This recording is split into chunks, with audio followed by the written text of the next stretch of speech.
Halo adik-adik, hari ini kita akan lanjut materi koloid mengenai pembuatan koloid. Sebelumnya kita sudah belajar apa itu koloid, apa perbedaannya dengan larutan dan suspensi, kemudian juga kita sudah belajar mengenai sifat-sifat koloid. Pada video kali ini kita akan belajar mengenai pembuatan koloid dan penerapan koloid dalam kehidupan sehari-hari. Oke, jadi gimana sih cara membuat koloid itu? Kita tahu kemarin bahwasannya koloid itu merupakan campuran yang sifatnya di antara larutan dan suspensi. Jadi kita bisa buat koloid dari larutan ataupun dari suspensi. Jika kita buat koloid dari larutan, nah berarti kita mengubah partikel-partikel campuran yang sangat kecil menjadi partikel yang agak lebih besar sehingga berukuran seperti koloid. Cara ini disebut dengan cara kondensasi. Sedangkan kalau kita mau membuat koloid dari suspensi menjadi koloid, berarti kita mengubah partikel yang lebih besar menjadi partikel seukuran koloid. Nah, cara ini disebut dengan cara dispersi. Cara kondensasi itu ada banyak. Contohnya yang pertama reaksi pengendapan, kemudian reaksi hidrolisis, reaksi redoks, reaksi pemindahan atau substitusi, penggantian pelarut, pendinginan, dan pengembunan uap. Di mana yang reaksi-reaksi ini, kalau kita mereaksikan suatu larutan dengan larutan lain gitu ya, ini disebut dengan cara kimia.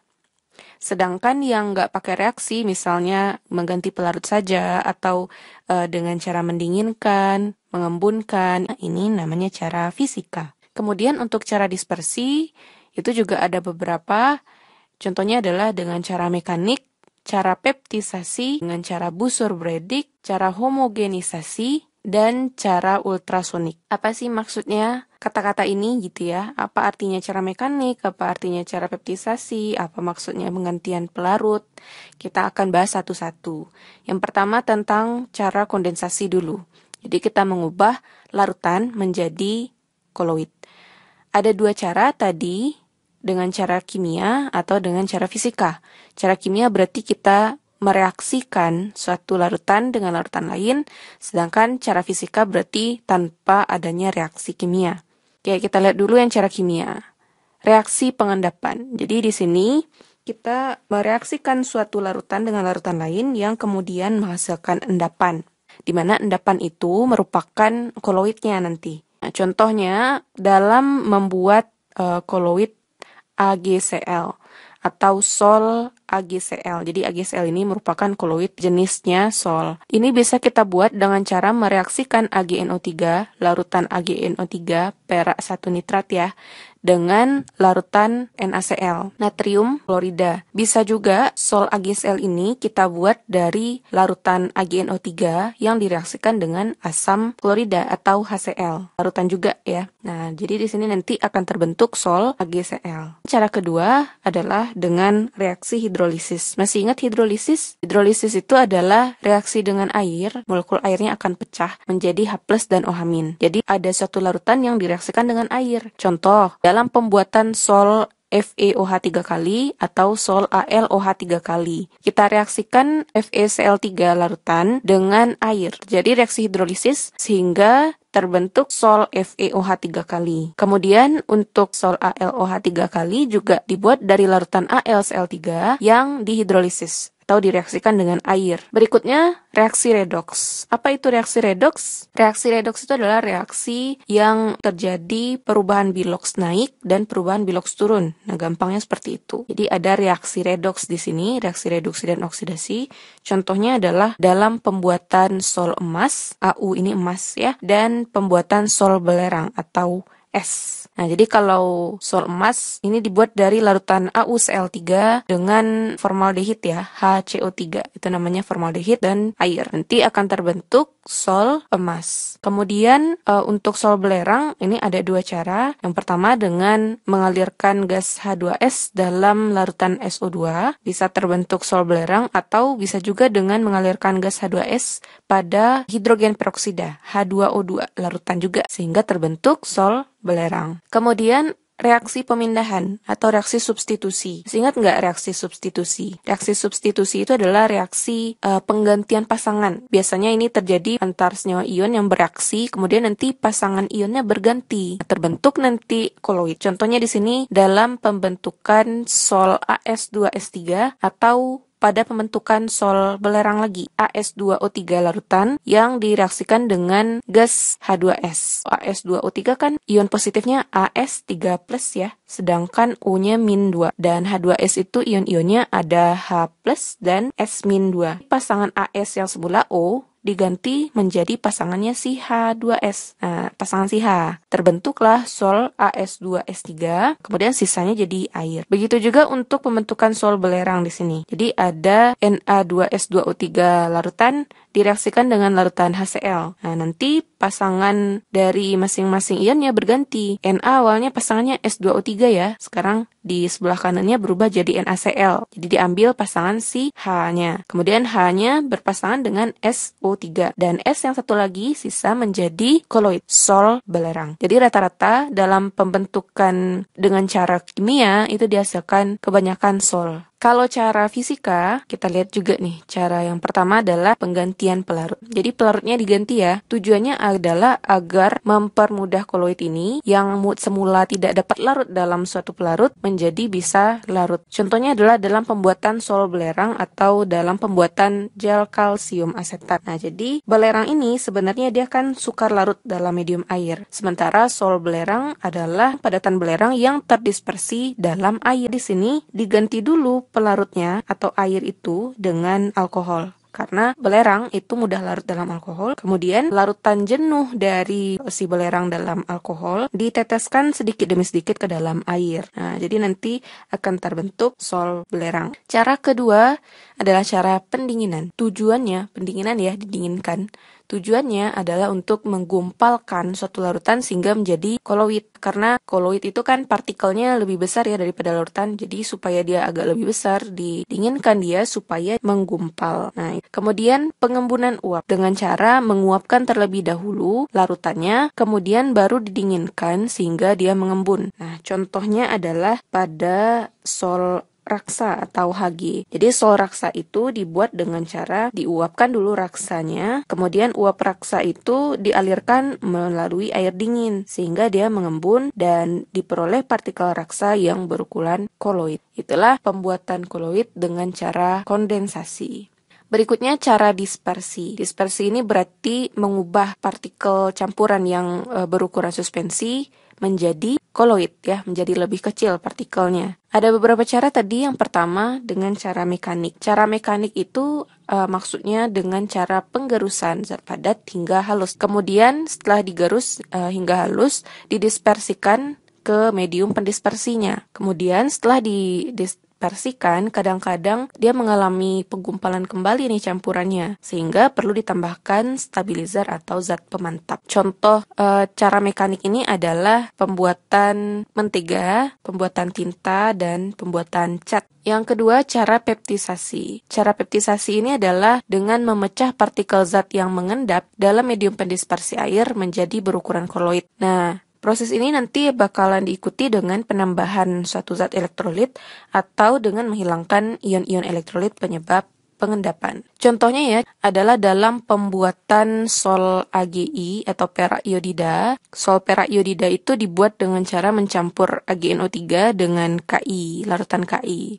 Kemudian campuran kedua larutan ini akan menghasilkan endapan AgI. Endapan AgI ini kemudian dicuci agar mengalami peptisasi, yaitu terbentuk partikel koloid AgI. Nah, pencucian itulah yang mengakibatkan hilangnya kelebihan elektrolit sehingga AgI dapat terdispersi kembali. Contoh lain adalah dalam pembuatan sol agar-agar atau koloid agar-agar. Ini kan dibuat dari tepung agar-agar ya, yang ditambahkan dengan air. Jadi dari tepung agar-agar ya ukurannya lebih besar partikelnya, kemudian ditambahkan air dan dipanaskan juga ya, sehingga nanti terbentuklah koloid agar-agar. Kemudian juga dalam pembuatan sol gelatin. Nah, ini dengan cara menambahkan air ke dalam gelatin juga sama, sehingga gelatinnya dipeptisasi oleh molekul air. Jadi cara dia memecah partikel zat itu dengan penambahan zat elektrolit. Kemudian juga dalam pembuatan sol AlOH 3 kali yang ditambahkan air ke dalam larutan AlCl3. Di sini juga terjadi cara peptisasi atau pembuatan sol belerang dari endapan NiS dengan penambahan gas H2S. Berikutnya adalah cara homogenisasi. Nah, cara ini dipakai agar suatu zat menjadi homogen dan berukuran koloid. Contohnya adalah untuk membuat koloid tipe emulsi, contohnya seperti susu. Nah, pada pembentukan susu, ukuran partikel lemak susu diperkecil hingga berukuran seperti partikel koloid. Caranya dengan melewatkan zat tersebut melalui lubang berpori yang mempunyai tekanan yang tinggi. Nah, apabila partikel lemak dengan ukuran partikel sudah terbentuk, nanti zat tersebut kemudian didispersikan ke dalam medium pendispersinya, misalnya air gitu ya. Kemudian cara busur Bredig. Nah, cara ini menggunakan sumber atau arus listrik ya, dengan mencelupkan 2 kawat logam yang dialiri arus listrik ke dalam air sehingga terbentuk partikel koloid berupa debu di dalam air. Kira-kira seperti ini rangkaian alatnya. Jadi ada sumber arus yang digunakan di sini baterai, kemudian elektrodanya adalah logam. Di bagian luar ini terdapat campuran es yang membeku dan di bagian dalamnya ada medium pendispersi. Logam yang akan didispersikan itu dipasang sebagai elektroda-elektroda. Kemudian dengan sumber arus listrik yang bertegangan tinggi, akan terjadi nanti loncatan bunga api listrik yang muncul di antara kedua elektrode yang di bagian medium pendispersi ini. Nah, sehingga nanti akan ada uap logam yang terbentuk dalam medium dispersi dan menyeblim membentuk partikel halus. Nah, itulah yang tampak seperti debu dalam air. Contoh koloid yang menggunakan cara busur Bredig ini, pembuatannya adalah pada pembuatan sol platina atau pada sol emas. Jadi pada logam misalnya ya, pembuatan sol logam. Cara terakhir adalah cara ultrasonik. Cara ini mirip dengan cara mekanik, berarti dia menggerus ya, dari padatan yang lebih kasar menjadi lebih halus. Hanya saja di sini nanti dia menggunakan gelombang ultrasonik. Nah, gelombang ultrasonik itu adalah gelombang bunyi yang frekuensinya sangat tinggi. Nah, sehingga nanti dapat menghancurkan partikel besar menjadi partikel yang lebih kecil. Contohnya adalah dalam pembuatan sol logam. Itulah cara pembuatan koloid, baik dengan cara kondensasi maupun dispersi. Berikutnya kita lihat koloid ini dalam kehidupan sehari-hari apa aja sih gitu ya. Yang pertama, kita lihat dalam industri tekstil. Dalam industri tekstil itu ada nanti pewarna tekstil yang juga merupakan koloid. Kemudian pada industri sabun di sini sangat banyak. Sabun, sampo, dan deterjen itu merupakan contoh koloid. Berikutnya dalam industri farmasi. Nah, obat-obatan itu biasanya dibentuk dalam campuran yang sifatnya koloid. Jadi kalau misalnya kita minum obat sirup itu kan harus dikocok terlebih dahulu ya petunjuk penggunaan obatnya. Nah, kenapa? Karena dia merupakan koloid yang sifatnya kurang stabil jika didiamkan lebih lama. Jadi bakalan ada partikel yang mengendap. Jadi harus dikocok terlebih dahulu. Kemudian dalam industri kosmetik juga banyak lotion, foundation, pembersih wajah, deodoran, pelembab, parfum ini merupakan contoh-contoh koloid yang kita pakai dalam kehidupan sehari-hari. Kemudian juga dalam industri makanan dan minuman, ada kecap, saus, susu, santan, mayonaise, mentega. Ini merupakan juga contoh-contoh koloid yang kita pakai dalam kehidupan sehari-hari. Kemudian kalau kita lihat penerapan sifat koloid, sebagian udah kakak bahas juga ya sebelumnya pada pembahasan sifat koloid. Lebih dalam lagi kita lihat di sini. Yang pertama untuk efek Tyndall, contohnya adalah banyak ya. Sorot layar bioskop misalnya, di sana kita bisa lihat cahaya yang disorotkan itu menjadi melebar. Atau pada sorot lampu, mobil atau motor di pagi-pagi hari atau di malam hari.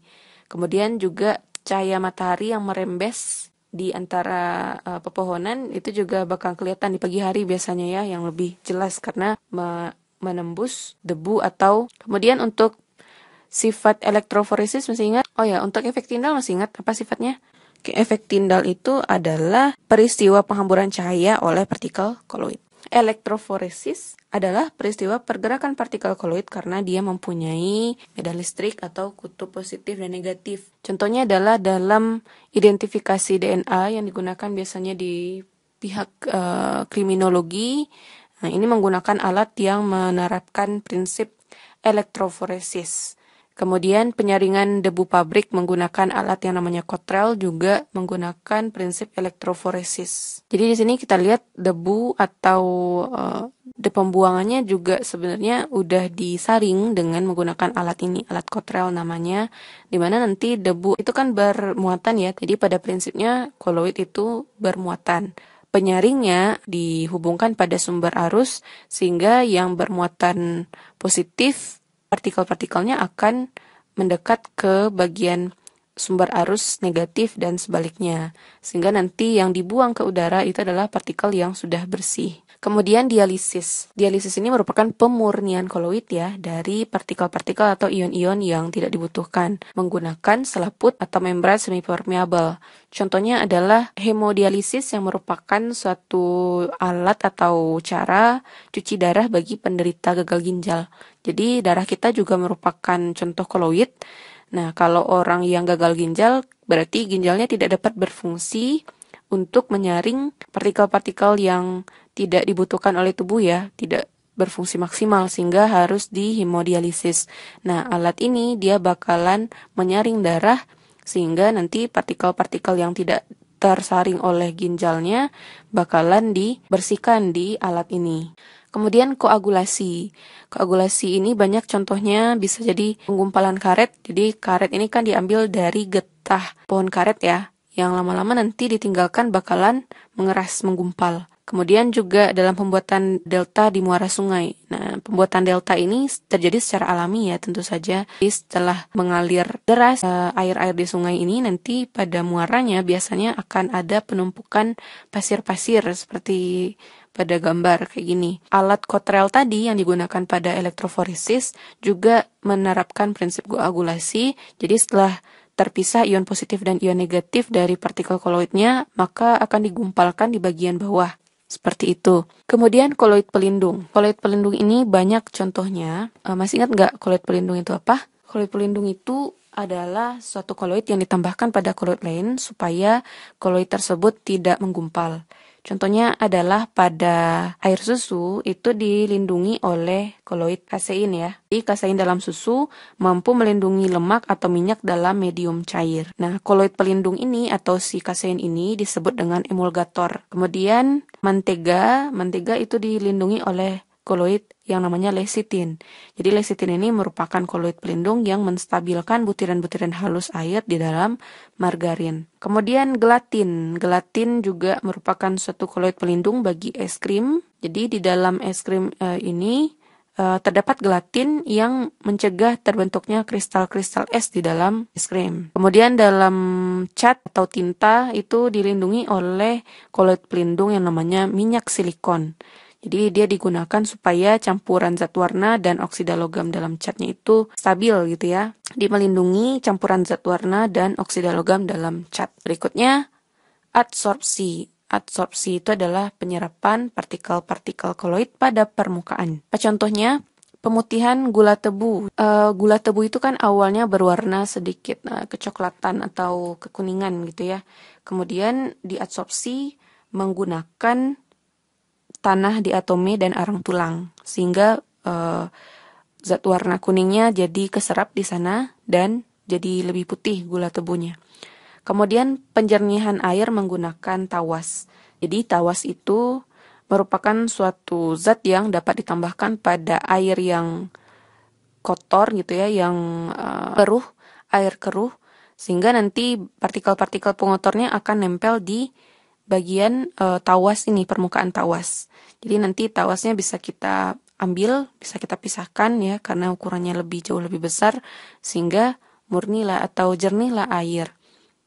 Penggunaan norit, ya norit itu merupakan karbon arang aktif yang dapat digunakan untuk mengobati sakit perut. Atau bisa juga untuk yang keracunan, ini bisa juga dipakai norit karena dia bersifat dapat mengabsorpsi partikel-partikel atau zat-zat yang merusak, yang bersifat racun, seperti itu.